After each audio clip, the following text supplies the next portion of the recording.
Hello and welcome again to Baffle TV. This episode is dedicated to gear reviews. It is a continuation of the other video that we recently posted related to adventure riding and the North Coast 500 ride of Scotland.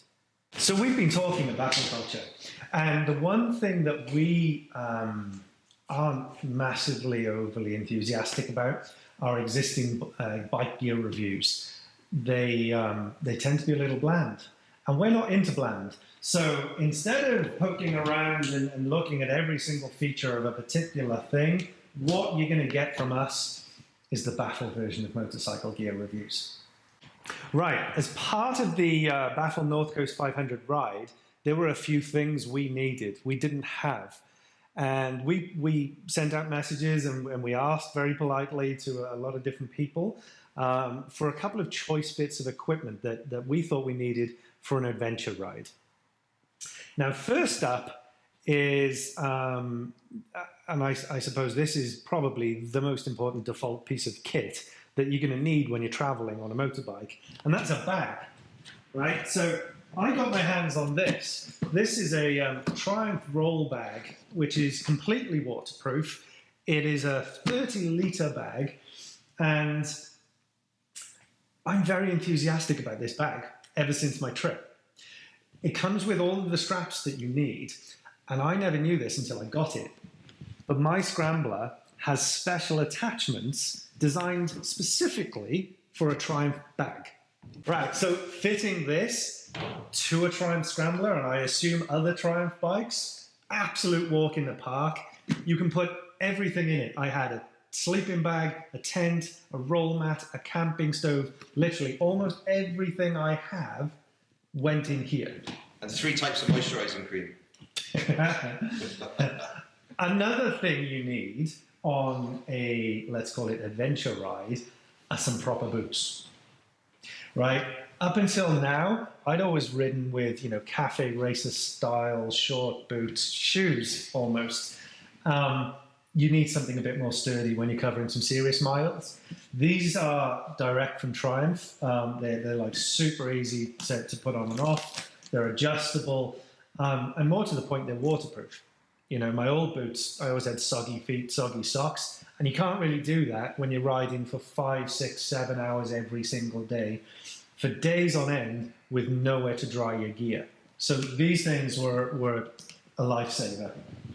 The last thing I had, which kind of completed my kit requirements, I needed something to put my camera gear in and bits and bobs like that, right? And I wanted a tank bag. Now, the guys down at the Cafe Racer suggested that there was a company called Krieger, and they do this modular kit. They suggested that would work for me. So I had this bag here. It's a 10-litre bag. It's completely waterproof.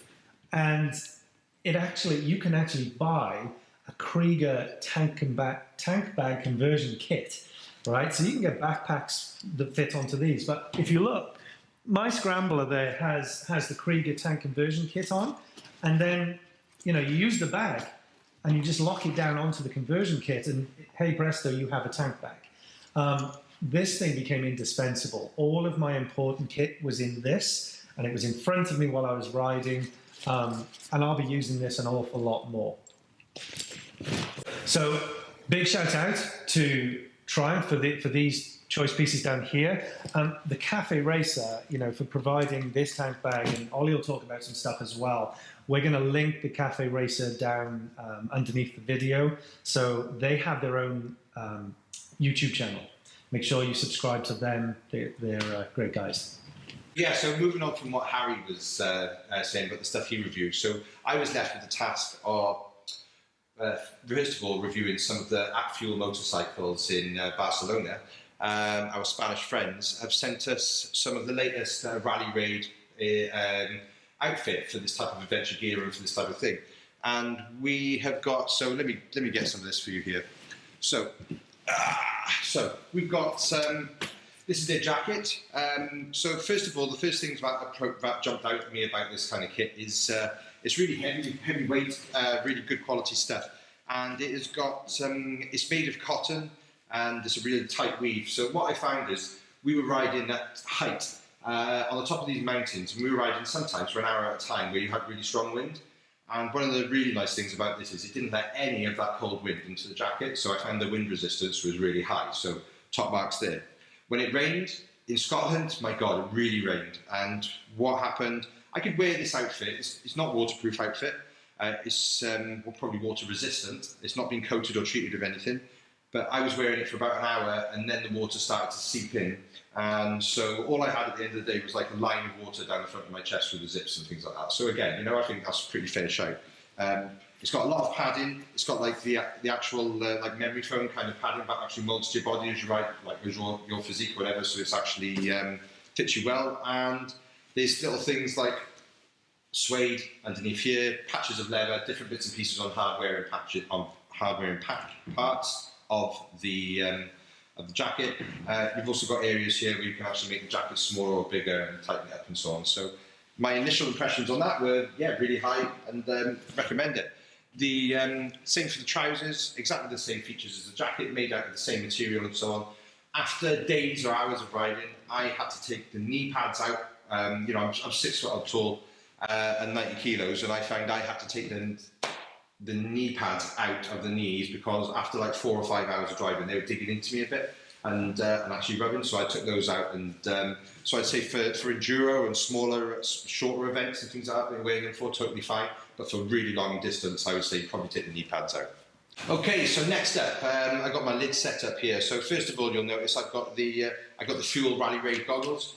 So they're a really nice fit with the Next open face helmet. I like these so much. I've been wearing them quite often. I mean, I've been putting these on to go to bed at night, which has been quite nice. And but yeah, these have been really good. So one, if you wear glasses, these goggles will fit over the top of your glasses. Okay, so that's a really nice feature. They didn't miss up at all, even in the heaviest fog and wind that they had, and rain and all the rest of it up there getting wet. So from that point of view, is that all you want from goggles? They're comfortable, they're light, and they didn't miss up. Happy days. Okay, next, we've got the Next lid. So Next is another one of our Iberian, is that right, companies. So this one has not come from Spain this time, this has come from Portugal. So this is... It actually came from the Cafe Racer. It was made there. Yeah, okay, fine. All right, thanks. Sorry. So next up, we've got the Next lid. So the Next lid, so our friends over at the Cafe Racer have sent us one of these new GX200, and this is the Next Adventure lid. So first impressions on this, I've had Next lids before and I've always been happy with them. And the first of all, check out the interior quality on them, it's really good. The actual build on them is excellent. They're lightweight and they do a good job, especially with the goggles, of keeping the wind and the rain out of your helmet. The other thing which is nice with these is some adventure lids, when the wind hits them at the front, they actually pull your lid up, your neck up even. And these ones with the slices that they've got in the back, the actual wind did travel around these quite a lot and it didn't rip your neck as much, so top marks next from that. A big part of this trip was we had SENA Bluetooth headset gear. Now, we've never used this stuff before. Normally, if we want to speak to each other on a bike, we're just like, yo, or slow down, or speed up.